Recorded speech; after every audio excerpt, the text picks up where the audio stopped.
that Djibouti might also vote for Raila Odinga. Yes, last year. Why? Yes, last year. It's interesting. Last year, Omar Gule, the president of Djibouti, was in the country. You're aware? He was in the country, hosted by President Ruto. They had discussions about boosting bilateral ties between Djibouti and Kenya. Djibouti finds Kenya... Saying that Djibouti is going to vote for Kenya. I said, don't be surprised if the Djibouti president votes for Kenya. Because like I said before, it is the assembly of the heads of states and government who vote. These are presidents. Yes. And for the record, the president has not come out openly to pledge support for the candidate. Yes. He has not. Yeah. It's not a matter of the Djibouti candidate sailing through. It's a matter of strategic partnership. Djibouti just recently signed an agreement with Kenya. They're going to form the Kenya-Djibouti Council, Trade Council, primarily for boosting these ties. So you are aware that Mali and Burkina Faso are not going to vote? Yes, Mali, Burkina Faso, and Niger. And Niger. You know the reason?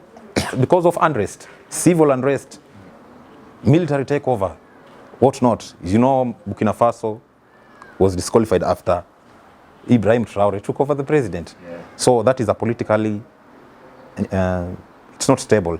Much as I think he said he's not going to support Raila Odinga. Yeah. Who? Keke Baso. He's a Gen Z. 27 years old. A very brilliant chap. I've listened to his insights, discussions, and interviews. But just to caution him, let him not be swayed by a lot of media interviews, because it might be diversionary. It will distract him from the main agenda.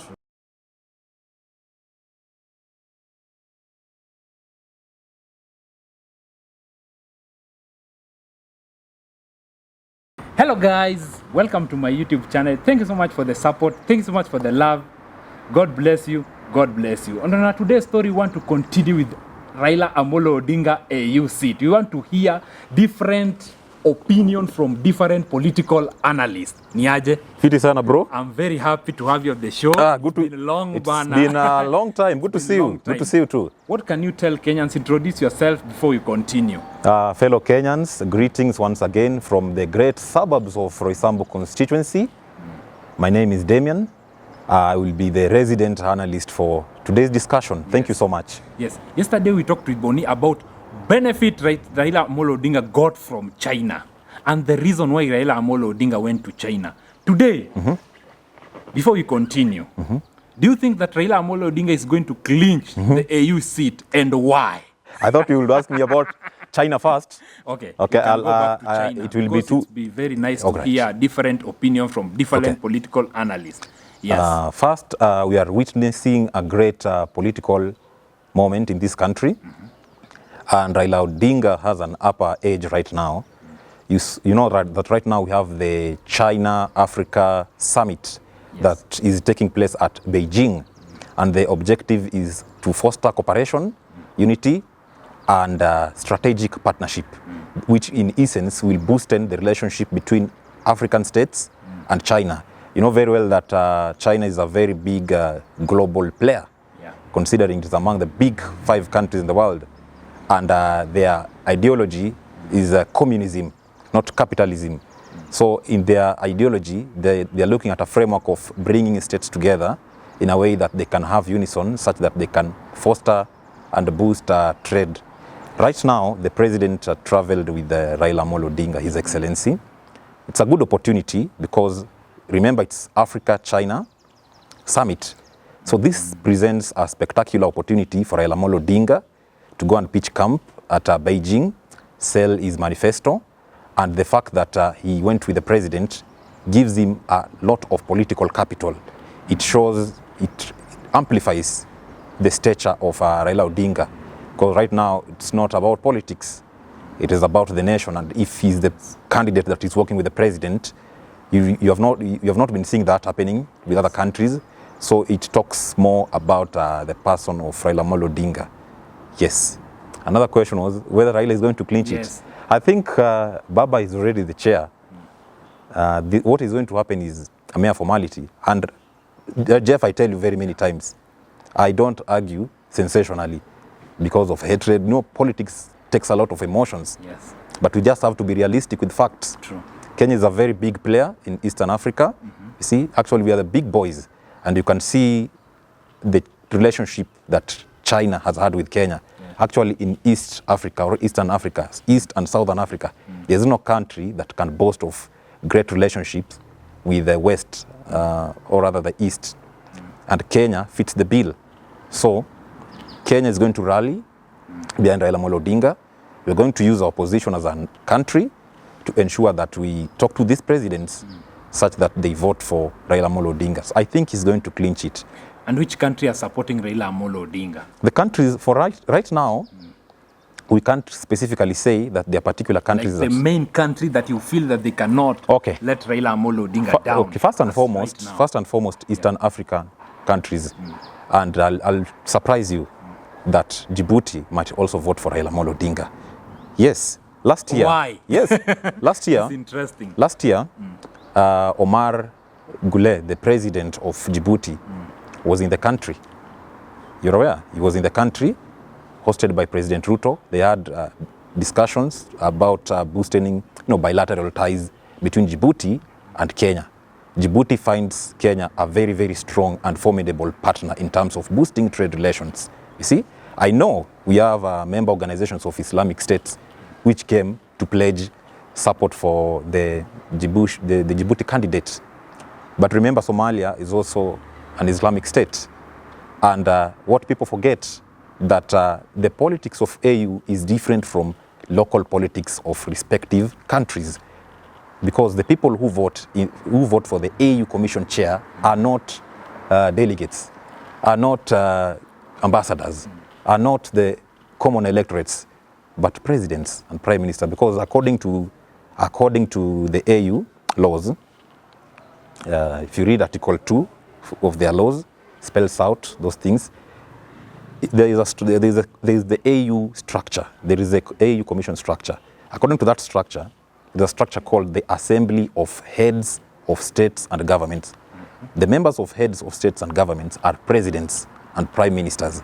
They are the ones who are going to vote for Raila Odinga. A president will go casting his vote knowing, I'm casting this vote because I know my country tends to benefit this way. I'll get this political mileage. They are also politicians, remember. So this is what I call high octane politics. So theirs is not an emotional vote like the ones we do. I'll vote for this to punish this. I'll vote for this. No, theirs is purely about strategy. Yeah. What do we stand to benefit from this? And when the president was here, Djibouti president was here, he actually said he's ready to work with Kenya. And do you think they never discussed about the AU? Of course they did. They did because, okay, maybe by that time Raila had not announced his candidacy, but it was already in the offing. These are things that, President William Ruto is a political chess master. I can tell you for sure, as early as last year, President William Ruto already knew that he was going to find ways of maybe convincing. I'm not saying he's the one who convinced Baba, but it could be so. Yeah. Yes. Yeah. He can also be the one who convinced him, saying that, you see, we see a strong candidate in you. And also remember the former president of Nigeria, Olusegun Obasanjo, has been very vocal. And before I forget, you had asked me the countries that I'm sure support. First and foremost, countries from South Africa. That includes South Africa. That includes Malawi. That includes Lesotho. I can bet almost all South African countries are going to vote for him. And so we expect President Cyril Ramaphosa to play a very, very crucial role. We know he's a personal friend to Raila Odinga. Those are the political capitals that I'm talking about. And I wanted to say, okay, apart from South Africa, Eastern African countries, almost all of them are going to vote for Raila Odinga to amend this. I can tell you, you can take and deposit it to the nearest bank. Because I've told you, like Djibouti, for instance, the president came here and he was longing to see President Ruto so much. And right now, they are in China. I don't know whether the Djibouti president is there. You are saying that Djibouti is going to vote for Kenya. I said, don't be surprised if the Djibouti president votes for Kenya. Because like I said before, it is the assembly of the heads of states and government who vote. These are presidents. Yes. And for the record, the president has not come out openly to pledge support for the candidate. Yes. He has not. Yeah. You know, it's not a matter of the Djibouti candidate sailing through. It's a matter of strategic partnership. Djibouti just recently signed an agreement with Kenya. They're going to form the Kenya-Djibouti Council, Trade Council, primarily for boosting these ties. So the best that Djibouti can do is to vote for Kenya. You see, it's not about personalities. It is about nationhood. It is about states coming together, agreeing on a formula to work together. I respect Yusuf, the foreign minister. He has his own accolades. I heard recently some people saying that Baba does not know French. Yes. I don't know, Baba does not know this language. Yeah, even that's what we were discussing in our previous episode. Baba doesn't know French. Does not know French. Baba doesn't know to talk in German. No, he knows German. Fluently. Fluently? See, he studied in German. Baba doesn't know Islamic religion. He doesn't know Islamic religion, yes. So now, you see. Baba academic qualification is, Baba is dwarf in academic qualification. Really? Those were from what people were saying. What people are saying. So, yes. What can you say about that? Does Baba have direct qualification to fit this position? Yes, actually, Baba actually fits the bill. Let us not sensationalize things, you know. Baba has been here in this country, has served in various positions, in various capacities. I will not delve deeper into Baba's academic qualifications because I would feel they might not be relevant into this discussion. He submitted the prime minister. He became so many. He submitted his applications. Yes, and it was accepted. Accepted. Yeah. Unless you are saying that there is also corruption in AU. They accepted his application, and one of the qualifications you need to have a degree, what have you. Baba is eminently qualified. I use the word eminently deliberately. Baba might not know French. He recently said, we long for a time where we will not have Anglophones. Do you think that is going to affect him in the AU seat? I heard, I don't know, it was Boni or somebody analyzing it. But I want to look at it differently. The political stature of Raila Odinga is enough to make him the AU chairman, AU commission. You don't remember we have the AU. The AU chairman has to be a president. Yes. But we have the AU commission. The AU commission is the secretariat that mans now the AU. You get it? So Raila Odinga has that political capital. He has the networks in himself as a person, and the fact that he's being supported by the government, it sends a very good picture. You see, whenever Kenya wants to negotiate with the global, whenever countries want to negotiate with other countries in the world, most of the time they go as individuals. We speak French, I don't know, we are a group of Islam, I don't know what. But you see, if Africa moves as a front, then we will claim our power. Because remember, we have resources. Yes. That is why the Westerners keep coming. We had colonialism, but right now we have something called neocolonialism. Yes. If those countries are strong indeed, why do they still come to Africa? Yes. They They know very well that a disjointed Africa is enough for us to penetrate our tentacles here so that we can grab our resources, the resources that we so desire. Raila Odinga is talking about having an amalgamation of African states, presenting common ground as African states, which is what AU wants. Remember, AU, when AU was formed first, it was called Organization of African Unity. Yes. But it later transitioned to AU because they're saying, we are now united, now let's work. But we still realize that Africa is polarized along religion, along languages, yet in reality, Africa experiences similar challenges. Look at what is happening in DRC right now. Yes. People are dying like a chicken. You know, people are being slaughtered. Look at what happened in South Sudan just recently. You know, anarchy everywhere. You are aware that Mali and Burkina Faso are not going to vote? Yes, Mali, Burkina Faso, and Niger. And Niger. You know the reason? Because of unrest, civil unrest, military takeover, what not. You know, Burkina Faso was disqualified after Ibrahim Traore took over the president. Yeah. So that is a politically, it's not stable. Much as I think he said he's not going to support Raila Odinga, Yes. does he also know that he's not going to vote? So you see, Mali is not going to vote. Niger is not going to vote. Burkina Faso is not going to vote. Africa faces monumental challenges, and But Kenya you is a think big player. The work that Burkina Faso president is doing is amazing.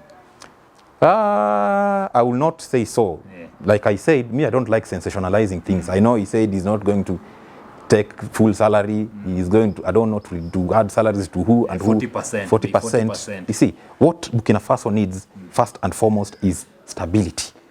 You see? Second of all, political goodwill. You see? Thirdly, and most importantly, respect to democracy, which is very, very important. Are they going to stop these military coups? Because if I were Ibrahim Traore, I will lead a transitional government, but prepare the country towards an election, a democratic election. Because when you are democratically elected, that is when you get the will to serve. You know, he should be acting as a transitional president, not like a president, like a force, because he was not democratically elected. And democracy is a vital pillar in Africa. So like I was saying, Kenya is stronger. Okay, before I continue, even me, there's something that I was saying that for the president of Burkina Faso to be strong in power, yes, and for the president of Burkina Faso to maintain power, yeah, you need democracy, because the people in Burkina Faso have already trusted in him. Good. Why would this guy organize a democratic election for him to stay in power honestly and right as a president of the Burkina Faso legally? Yes, now, Yes. Now, what needs to happen, there's something called a transitional authority. Yes. Transitional authority, meaning that you're coming to serve as a caretaker president. Yes. Then you serve for a number of times, because right, if a military takes over, it means it's like you have suspended the constitution. True. Because there is no provision in any law that prescribes a military takeover. That happens when anarchy settles in the country as a result of unrest. And the anarchy came from the people themselves. True. If it is the people who are agitated, he should just rule for some time and then pave way for elections to be held. That is what needs to happen. And if he wants to be part of the election. No, he has a right. He has a right. He has a right to vie for the election. Because I remember there's a time that some people were saying, some other African countries, they were saying that Burkina Faso should organize a legal election, yes, a democratic election. But the people in Burkina Faso came to the street, they saying, okay, no. right. We don't want election. We want this president to remain on power. The problem is this. Yes. People get emotional whenever they're agitated. That is human nature. We rightfully respect we respect the will of the people of Burkina Faso. Theirs is an agitation because they feel maybe elections in our country, has always been a challenge. Democratic elections have never been held. We think we have elections, but what we have is selection. You see, boardroom agreements have already. So they feel that this man may be like what I was saying before. Yes. What Ibrahim Traore needs to do is to act like in transitional authority. Ensure you strengthen the institutions, strengthen the judiciary, strengthen the commission. First, start a process of institutionalization. Yeah. After institutionalization, ensure that the systems work. He came very hopeful. The people of Burkina Faso have a lot of trust and hope in him. True. Even as he does that, present everything in order. Then, after you strengthen the institutions, as a president, the biggest and the most decent thing to do is to say now, the people of Burkina Faso, come and proclaim, we have had this, I've led you to this, but the government, we need to restore our constitution to order, because when you strengthen the institutions, it means you are going to uphold or adhere to the rule of law. That means following the constitution. Yes. Do not suspend the constitution. Allow elections to be held, legal elections to be held. Present yourself, present your candidacy or candidature. Stand, vie. So you already know that the electorates are with you. And then you will win. Yes, and you will be celebrated. Go back to AU once again. Yes. Raila Odinga, once again. What has he done that we as Kenyans need to trust him with this AU position? What the previous thing that Raila Odinga have done Okay. to solidify the confidence? I don't know. It is the Gen Zs who are going to yeah. People don't know what Raila Amolo Odinga has done. Mostly the Gen Zs. The Gen Zs. What has Raila Amolo Odinga done to Kenyans? Yeah. Since First, he got to power, 40 years now. First and foremost, Raila Odinga is christened as the father of second liberation movement. I know the people who complain, oh, there was Matiba. Yeah. There was like Bishop Muge. You know Bishop Muge who died in 1990. We had the likes. We have very many people, Kenneth Matiba, Martin Shikuku, Achieng Oneko, all those people are there. But you remember we had the Young Turks. Yeah. Raila Odinga was among the Young Turks. He led the movement of the Young Turks. We have very many people there. We had James Orengo. The reason why Raila Odinga maybe looks like he stands out, because maybe he is now the one who has lived to tell the story. And Raila Odinga has fought for changes. You remember in 2005, we had the constitutional moment in this country. Remember there, it was called the Wako draft, the constitution, see? So in 2005, the then president, His Excellency, the late Stanley Emilio Mwai Kibaki, may his soul rest in peace, was a good president, by the way. So he spearheaded the constitutional moment in this country. But Baba led the No Revolution that culminated into the formation of the Orange Democratic Movement. So Baba has been in it. And also, you remember in 2010, Baba vigorously campaigned for the constitution. You know, and during that time, it was quite an emotional moment. I remember it was in 2010, Kibaki had arrived, the then president. It was in Kisumu, and I was there. Musalia Mudavadi was there. So when Musalia Mudavadi, the then deputy prime minister, was making his maiden speech, at some point, he was cut off by people. People did not understand, you know, the laws that time. People being asked, have you read the constitution? No. Baba amesoma. Acha Baba kuja tuambie kama tutasupport ama tutasupport. Western, Nyanza, almost everywhere, they were waiting for Raila Odinga. If Raila Odinga would have opposed this constitution, this I can tell you, we could not have had the 2010 constitution, just like we never had the 2005 constitution.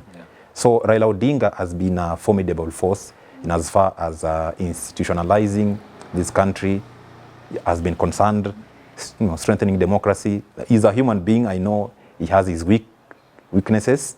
We all have our shortcomings. It depends on how you want to look at it. Depends on how you look at it. So Raila Odinga has all these accolades, I'm telling you. And actually, Raila Odinga has interacted with the structures of the AU. Remember, he was the AU Special Envoy for Infrastructure in Africa. You know, and he has been very, very vocal in advocating for inter-African trade.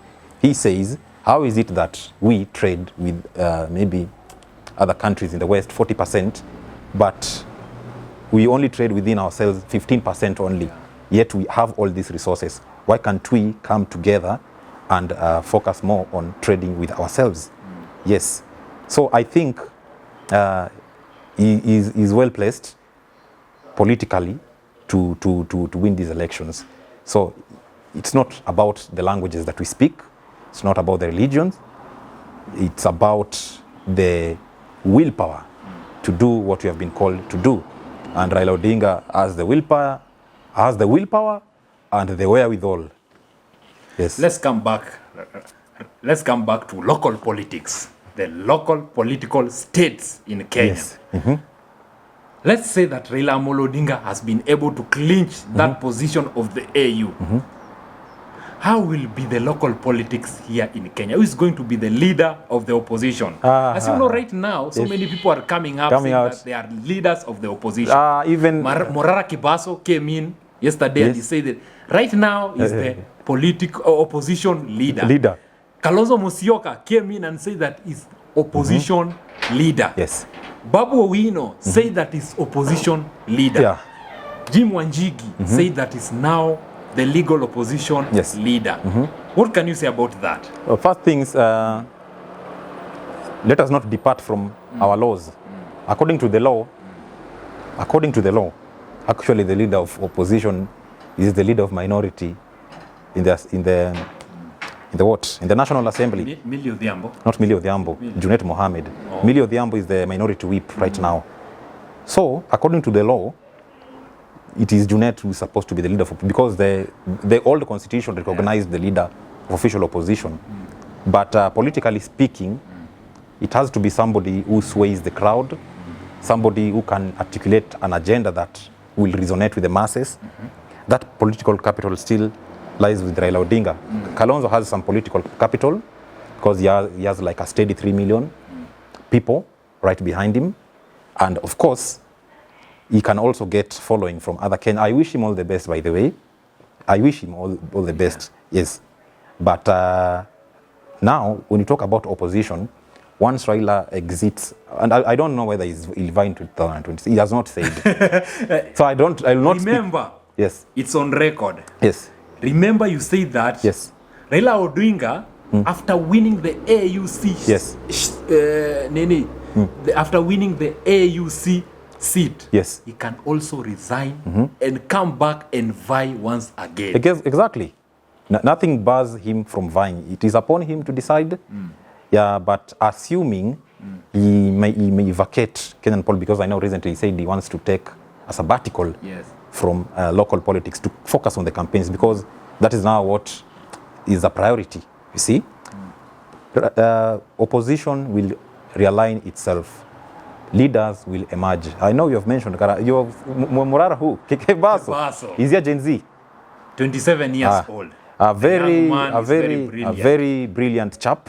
I've listened to his insights, discussions, and interviews. But just to caution him, let him not be swayed by a lot of media interviews, because it might be diversionary. It will distract him from the main agenda. He has already gotten that traction. So Morara, continue with the good job that you're doing. Continue, highlighting all these issues. If you feel that there are projects or rather there are funds that were earmarked for development and that has not been done, actually anybody can oppose. Yes. Even you, Jeff, you can go tomorrow and say, actually, this proves how far our democracy has gone as a country. Anybody can come from anywhere. Hey, this is not right. Even a project that was launched by the president and you not be arrested. Okay, I know he said that he was a little bit disturbed, but I don't think anything will happen to him. He's doing a good job. Just to tell him to be careful, not to be mesmerized by all these media interviews, because journalists are very crafty, and once you are because he's very consistent with the stories that he's giving, once they have already known your stories, they'll be able to dig deeper and to some extent be diversionary, because controversy sells. Yes. Yeah. So anybody can oppose. I can oppose tomorrow, because that avenue, that channel has been given. You see what the Gen Zs did. Who would expect that there will come a time in a nation will experience such a spectacular turnaround? It was great. So let us not worry about that. Raila Odinga has had his time, he has had his moments, he has had his accolades. So we give him credit where it's due, and everybody has an exit phase. They say that a good dancer knows when to exit. So he knows when he leaves the stage, and once he leaves, there will be realignment. Me, I have a lot of hope, by the way. I've never been as hopeful as I am right now. What next for Kalonzo Musoka? Kalonzo Musoka is the de facto leader of Azimio. I say de facto to mean that he has said, Mimi ndio leader. But of course we know the leader of Azimio is Baba. That is going. He's going, but at the moment, it has not been changed. They're now only saying de facto in the sense that... Because he said that he's waiting for Raila Odinga to declare him a leader of the opposition officially. You see, he said that he can hit the ground so hard. Yes, he said it. He said it. Oh, sometimes I respect Kalonzo. But I feel sometimes Kalonzo is a man that cannot stand on his own. Why does he need someone that to endorse him? He can endorse himself. No, okay. He has presented himself. You remember during Oburu Oginga's 80th birthday, Baba said that he has been with Kalonzo. They have weathered the storm together. through good times and bad times. He said Kalonzo is a trustworthy person. He said it in his own admission. Yeah. And Kalonzo can endorse himself, but let us agree or accept one fact that for a long time, Kenya has been polarized along tribal lines, such that we have particular regions listening to kingpinship. And there's nothing wrong with kingpinship, because charity begins at home. You have to, if your own people don't accept you, it will be very difficult to convince people from outside to accept you. Yeah. So he knows the political capital that Raila Odinga possesses. So Kalonzo he fits the bill, but a little bit of courtesy, political courtesy from Raila Odinga will of course elevate him so high to a position of even winning the presidency. And also right now we have the Gen Z issue. If the Gen Zs register and vote. But there's something that has come up which is very sad. Which one? The IBC said that it's not going to register any person. Because? Why? Because, the functions of the IBC is conduct elections, voter registration, voter verification, boundary. It's called delimitation of boundaries, which is actually supposed to happen even right now. IBC as currently constituted is actually unconstitutional because we do not have the commissioners. You see, with the absence of commissioners, there are very many things that cannot take place. Remember right now, we're supposed to have by-elections. So supposed to have by-elections in Ugunja. Yes. There is an MP who died in Banisa, that is in Wajir County, that is almost over 2 years. Up to now, those elections were not done. Remember, we have CDF allocations to that place. It's called the National Government CDF. So is the MCA acting on behalf of the MP? No, the MCA cannot act on behalf of the MP. Happening? If the MP dies and there is no election, yes, who is taking care of the CDF? No, what happens, we have the CDF board. They are the ones who man. But you see, we need a political head of that constituency. So we can experience things like embezzlement of funds. There is no checks and balance. There is no accountability because there is no political figurehead to ensure that the funds that were earmarked for particular projects are done with. Right now in Ugunja, yes, no MP. Yes. Yeah. What next? What next? Yeah. Who do you think is going to take over? From Opio and I. Opio and I. Our individuals are there. Very many people there. I've seen young characters coming up. So it's upon now the ODM party to organize itself and produce a candidate. If possible, even organize nominations. If not possible, of course, through the advice of Raila Odinga. I think that will be sorted. I don't think there is a big issue there. There's a big issue there, yes. As you are finishing, President William Samoei Ruto versus Gen Z, 2027, what do you think? Versus Gen Z? Right now, yes, William Samoei Ruto is like he's campaigning. Even in Nyanza, you saw the trip he went to Nyanza. Yes. You saw launching projects. What he was doing. Launching projects, but saying, I will come back to you guys. And there's something that I need from you guys because I've given you what you wanted. First, Gen Z versus William Samoei Ruto. Gen Z versus what next?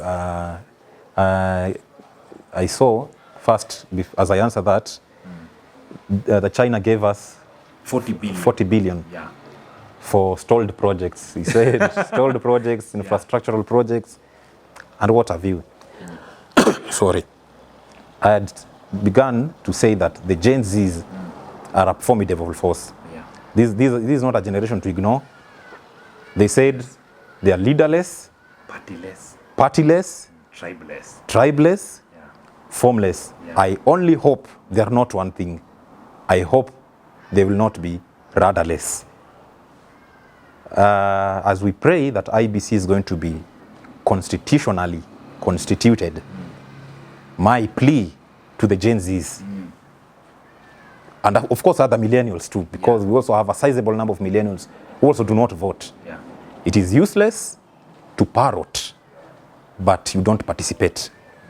Election is a civic responsibility. You see? It is your right to vote, but they call it civic responsibility.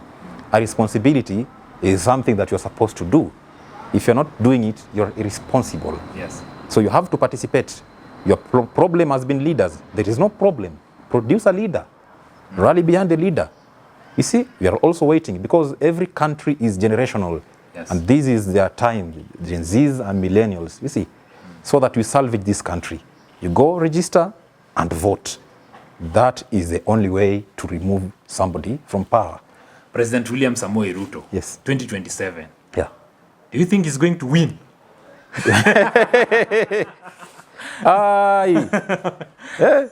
Okay. He's the president as we speak. It is hard for him. It is hard, but you see, like I'd said, President William Ruto is a political chess master. Politics is about strategy. You see, there is a political scientist called Robert Dahl who said politics is the ability of A to make B do what B would not otherwise do. He did it in 2021. That is what he did. Yeah. Right now, you see what is happening. You see, that is what is happening. So he can use that. Because you see, when you are president, there are three important parameters in politics. We have power, we have authority, we have influence. Raila Odinga has influence. Yes. Not necessarily executive authority, but there is a way he commands. Yes. What he does not have is power. Yeah. President Ruto right now has power, has authority, and has what next? Command. Yeah, has power, authority, and influence. Yeah. But I know there is another important one that I don't want to add. Lie. Legitimacy. Legitimacy, I don't know. So with those three parameters, he knows what he can do. If you see right now, President Ruto is shifting focus. You see, he's becoming a darling to people from Nyanza. True. He's making inroads to Western, because Raila Odinga has been the focal point in Western Kenyan politics. Yeah. Assuming he does not vie, assuming he vacates, it means there's going to be a void in especially Western. Yeah. Western has Oparanya. Where is Oparanya? Government. Has Musalia Mudavadi. Where is Mudavadi? Government. Has Moses Wetangula. Where is Wetangula? Government. Actually, Wetangula is the third most important person as far as power is concerned. So once he already has all those people. Nyanza again. Look at Nyanza. He has taken big win. Yeah. Do you know he has taken Mbadi? Yeah. I know Mbadi is a Suba, but by extension, by extension is a Luo. And you remember very well that in Oma Bay, they gave Ruto 3%. 3%. He even complained. He complained. 3%. Complained about it. So right now, what he wants to do is making inroads in all these places. He wants to scuttle all these votes. You see? So that it will be hard because I want to believe if Baba will not be on the ballot, then definitely the person who will be the biggest challenger of William Ruto is His Excellency Stephen Kalonzo Musoka. So be honest. I'm very honest. Finishing. Yes. Be honest on this. Yes. Do you think President William Samoei Ruto is going to lose 2027 election? I might not authoritatively answer that because they say a day in politics is way, way, way too long. Right? And Kenyan politics is so dynamic. At the moment, if elections were to be conducted maybe today, probably he won't win. But I don't know what political realignments are going to take shape prior to the 2027 elections. The only thing that can remove President Ruto is if the Gen Zs and millennials decide they're going to vote this way and they decide to be very active participants in politics. I know there comes to the issue of resources. Actually, we need to cap our campaigning. If we have a law that can cap how much you can spend on campaigns, it will be easy. But as long as the big boys control the pockets, the coffers, then it will be an uphill task for people to dislodge him from power. That is my honest submission. As you are finishing, who do you think is going to compete well Yes. with President William Samoei His Ruto? Excellency Stephen Kalonzo Musoka. And why? Kalonzo Musoka because first and foremost, politics is about strategy.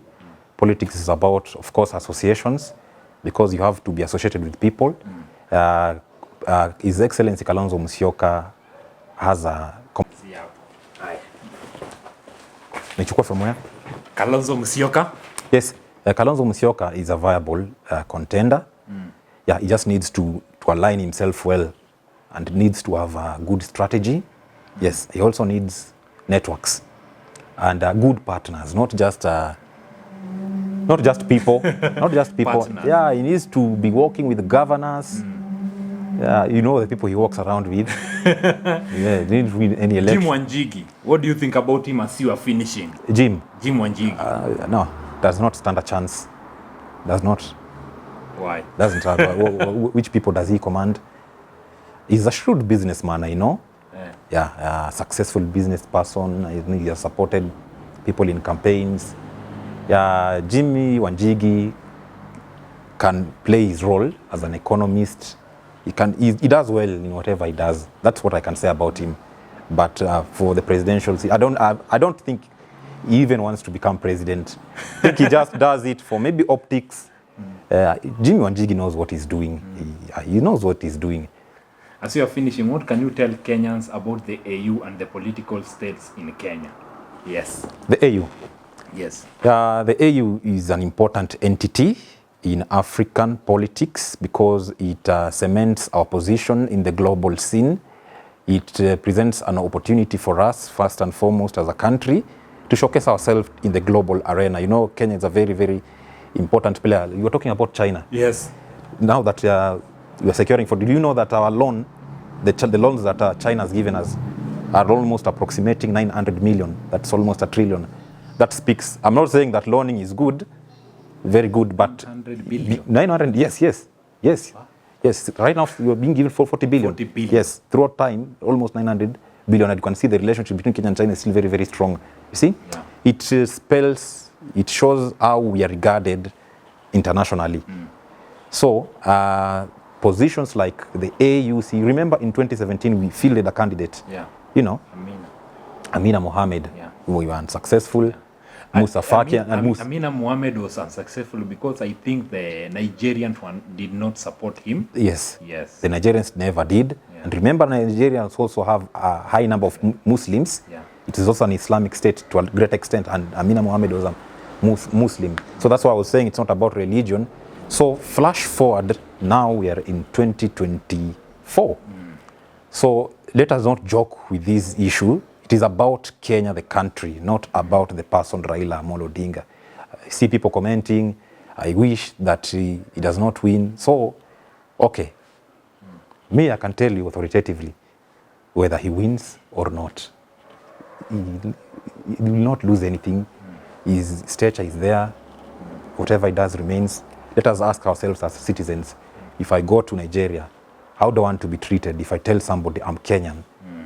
You know, these accolades are very, very important. Yes. This is a Kenyan issue.